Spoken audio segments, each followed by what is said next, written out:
আসসালামু আলাইকুম ওয়া রাহমাতুল্লাহি ওয়া বারাকাতুহু। নাহমাদুহু ওয়া নুসাল্লি আলা রাসূলিহিল কারীম। আম্মা বা'দ, ফাআউযু বিল্লাহি মিনাশ শাইতানির রাজীম। বিসমিল্লাহির রাহমানির রাহিম। ওয়া মা আরসালনাকা ইল্লা রাহমাতাল লিল আলামিন। ওয়া ক্বালা রাসূলুল্লাহি সাল্লাল্লাহু আলাইহি ওয়াসাল্লাম, ইন্নামা বু'ইসতু লিউতাম্মিমা মাকারিমাল আখলাক। রাহাত হাসান ছাত্র কাফেলা কর্তৃক আয়োজিত বাৎসরিক বক্তৃতার সম্মানিত সভাপতি, বিজ্ঞ বিচারক মন্ডলী ও সুদক্ষ পরিচালক, আমার মাথার মুকুট উস্তাদগণ এবং সামনে উপবিষ্ট বাংলার দূর দূরান্ত থেকে আগত এবং পরিচিত ছাত্র ভাইরা, আপনাদের জানাই আমার অন্তরস্থল থেকে শুভেচ্ছা অভিনন্দন। মুহতারাম হাজিরিন, আজ যখন সারা বিশ্ব সমাজ ব্যবস্থা এবং মানবতার মূলে কুঠার আঘাত আনছে এবং ইন্নাল কুওয়াতা লিল্লাহি জামিআর বলিষ্ঠ আহ্বান এবং মদিনার সনদ ভিত্তিক রাষ্ট্র ব্যবস্থাকে উপেক্ষা করেন সমস্ত ক্ষমতার উৎস এবং মানব রচিত সমাজ ব্যবস্থাকে উন্নতির স্তর মনে করা হচ্ছে, ঠিক এই মুহূর্তে বিশ্ব মানবতার সাল্লাল্লাহু আলাইহি সাল্লামের ভূমিকা আলোচনা করা বাস্তবিক সময়ের দাবিদার। মুহতারাম হাজিরিন, এই পৃথিবীতে অনেক রাষ্ট্র পরিচালক প্রতিবাহিত হয়েছে, কিন্তু মহানবী সাল্লাল্লাহু আলাইহি ওয়াসাল্লাম 1450 বছর পূর্বে বিশ্ববাসীকে যে মডেল রাষ্ট্র উপহার দিয়েছিলেন তা পৃথিবীর ইতিহাসে বিরল। কেননা তিনি এমন এক বিভীষিকা মুহূর্তে তারা আগমন করেন যখন মানুষের মাঝে মানবতার সভ্যতার লেশ মাত্র ছিল না। মানব জাতি চিৎকার করে বলছিলেন, কেউ কি আছো আমাদেরকে একজন রাহবার দিবেন, আমরা মানুষ হয়ে বাঁচতে চাই। কেউ কি আছো আমাদেরকে একজন কান্ডারি দিবেন, আমরা শান্তিতে বাঁচতে চাই। ঠিক এই মুহূর্তে শান্তির সৌগাত অসন্তর চূড়ান্ত পতন ঘটিয়েন এ দ্বারাই তাশরীফ বলেন বিশ্ব মানবতার দূত আকায়ে নামদার তাজদারে মদিনার জনাবে মুহাম্মদ আরবি সাল্লাল্লাহু আলাইহি ওয়াসাল্লাম।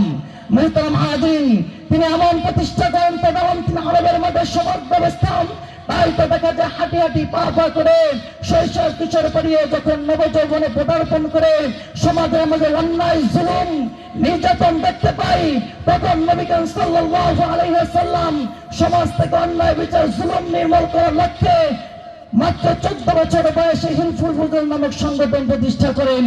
মুহতারাম হাজিরিন, এই ধারাবাহিকতায় মহানবী সাল্লাল্লাহু আলাইহি ওয়াসাল্লাম 40 বছর বয়সে নবুয়ত লাভের পরে সমাজ থেকে অন্যায় বিচার এবং পরস্পর ঐক্য বজায় রাখার উদ্দেশ্যে সোচ্চার কণ্ঠে ঘোষণা করেন, ইয়া আইয়ুহান নাসু লা ইলাহা ইল্লাল্লাহু তুফলিহুন। ফলে মানুষ ফিরে পেয়েছিলেন নিজেদের মানবতা ও সুশৃঙ্খল সমাজ।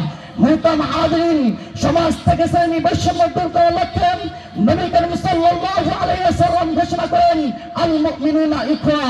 নবী করিম সাল্লাল্লাহু আলাইহি ওয়াসাল্লাম ঘোষণা করেন, আল মুসলিমু আখুল মুসলিম। ফলে মানুষের মধ্যে এমন ব্যক্তিত্ব স্থাপিত হয়েছিল যা পৃথিবীর ইতিহাসে বিরল। শুধু তাই নয়, নবী করিম সাল্লাল্লাহু আলাইহি ওয়াসাল্লাম সকলের জীবনের নিরাপত্তার জন্য হজ ও কিসাসের বিধান জারি করেন, কোরআনের বাণী ঘোষণা করেন, ওয়ালাকুম ফিল কিসাসি হায়াতু ইয়া উলিল আলবাব। মুহতারাম হাজিরিন, ফলে পরিণত হয়েছিল নজিরবিহীন নিরাপত্তা ব্যবস্থা। সমাজ থেকে চুরি ডাকাতি আর হাজারি সন্ত্রাসী দূর করার লক্ষ্যে নবী করিম সাল্লাল্লাহু আলাইহি ওয়াসাল্লাম স্পষ্ট ভাষায় কোরআনের বাণী ঘোষণা করেন, আস-সারিকু ওয়াস-সারিকাতু ফাকতাউ আইদিয়াহুমা জাযাআন বিমা কাসাবা নাকালাম মিনাল্লাহ।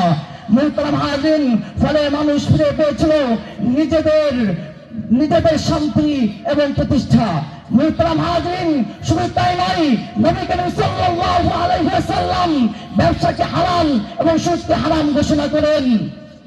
নবী করিম সাল্লাল্লাহু আলাইহি ওয়াসাল্লাম নারী জাতির ইজ্জতকে সুউচ্চ মাকামে দান করে বলেন, আল জান্নাতু তাহতা আকদামিল উম্মাহাতি।